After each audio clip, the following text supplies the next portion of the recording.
हिमालय की इन चोटियों के पीछे बसता है एक ऐसा रहस्य जहाँ भगवान खुद धरती में समा गए थे, जहाँ प्रकृति बदलती है पर आस्था नहीं। दोस्तों, आज हम जानने वाले केदारनाथ ज्योतिर्लिंग की असली कहानी और इस कहानी के पीछे छुपा है पूरा सफर। तो चलिए शुरू करते हैं इस दिव्य यात्रा को। उससे पहले अगर आप चैनल पर नए हो तो चैनल को सब्सक्राइब करें ऐसे ट्रैवलिंग के रिलेटेड वीडियोस के लिए, एंड वीडियो को लाइक करें। तो दोस्तों, जब भी आप केदारनाथ जाते हो सफ़र यही से शुरू होता है। सोनप्रयाग से गौरीकुंड और फिर 18 किलोमीटर का ट्रैक। मगर इस रास्ते से जुड़ी सबसे बड़ी कहानी शुरू होती है हजारों साल पहले, महाभारत के युद्ध से। गुरु द्रोणाचार्य, भीष्म पितामह, अपने ही संबंधियों का वध, ये बोझ सहना आसान नहीं था। तभी ऋषियों ने कहा था, तुम्हारे पाप केवल एक ही देवता मिटा सकते हैं, वो है महादेव शिव जी। और यही से शुरुआत है वो सफर जिसे आज हम केदारनाथ कथा के नाम से जानते हैं। पांडवों की खोज बढ़ती जा रही थी, लेकिन शिवजी उनसे मिलने नहीं चाहते थे। वे उनकी भक्ति की परीक्षा लेना चाहते थे।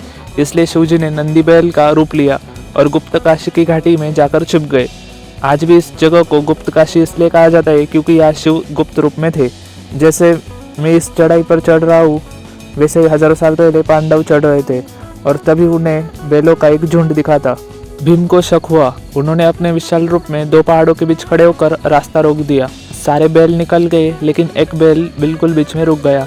भीम बोले, ये साधारण बैल नहीं है। तो भीम ने बैल को पकड़ने की कोशिश की, तभी वह बैल धीरे धीरे जमीन में घुसने लगा। भीम ने उसकी पीठ वाले हिस्से को पकड़ लिया, बाकी पूरा शरीर धरती में समा गया और जिस हिस्से पर भीम का हाथ पड़ा वही आज केदारनाथ ज्योतिर्लिंग माना जाता है। इसलिए हमें केदारनाथ ज्योतिर्लिंग में शिवलिंग की जगह जो भाग दिखाई देता है वो बैल का ऊपर वाला हिस्सा है जो भीम ने पकड़ रखा था। अब बात करते हैं पंच केदार, यानी कि बाकी अंगों का प्रकट होना। शिवजी का शरीर 5 अलग स्थानों पर प्रकट हुआ। कुबड़ केदारनाथ में, भुजा तुंगनाथ में, मुख रुद्रनाथ में, नाभि मध्य महेश्वर में, जटा कल्पेश्वर में। इन्हें मिलाकर कहते हैं पंच केदार। अब देखते हैं केदारनाथ मंदिर का निर्माण। कहा जाता है कि पांडवों ने यही केदारनाथ मंदिर की नींव रखी थी। बाद में 8वीं शताब्दी में आदिगुरु शंकराचार्य ने इसका पुनर्निर्माण करवाया। सबसे बड़ी बात, इतने विशाल पत्थर इस ऊंचाई पर कैसे लाए गए? उस समय न मशीन न सड़क। लोग कहते हैं कि यह निर्माण सिर्फ इंसानी नहीं है बल्कि दिव्य है। अब नेक्स्ट पॉइंट है, क्यों मंदिर को कभी नुकसान नहीं होता? 3584 मीटर की ऊंचाई पर 6 महीने तक मंदिर बर्फ में दबा रहता है। तूफान आते हैं, जमीन फटती है, लेकिन मंदिर को कुछ नहीं होता। अभी नेक्स्ट पॉइंट आता है 2013 की आपदा और भीमशिला की कहानी। तो 2013 की बाढ़ में सब कुछ उजड़ गया था। घरों से लेकर होटल तक सब बह गया था, लेकिन केदारनाथ मंदिर को कुछ नहीं हुआ। क्यों? क्योंकि एक विशाल चट्टान भीमशिला मंदिर के पीछे आकर रुक गई।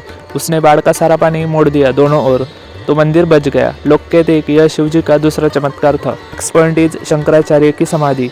मंदिर के ठीक पीछे आदिगुरु शंकराचार्य की समाधि है। यहीं से सूरज निकलता है और यहीं पर वे 32 साल की समाधि में लीन हुए थे। दोस्तों, यहाँ पहुंचकर ऐसा लगता है कि शिवजी ने आपको खुद बुलाया है, क्योंकि कहते हैं बाबा केदार बुलाते हैं तभी दर्शन होते हैं। यह सिर्फ एक मंदिर नहीं, यह आस्था, शक्ति और चमत्कारों का संगम है। और यही है केदारनाथ ज्योतिर्लिंग की असली कहानी। हर हर महादेव। मिलेंगे कई नेक्स्ट एपिसोड में ऐसे इन्फॉर्मेटिव वीडियोस के साथ। तब तक बने रहिए, चैनल को सब्सक्राइब करें और वीडियो को लाइक करें। धन्यवाद।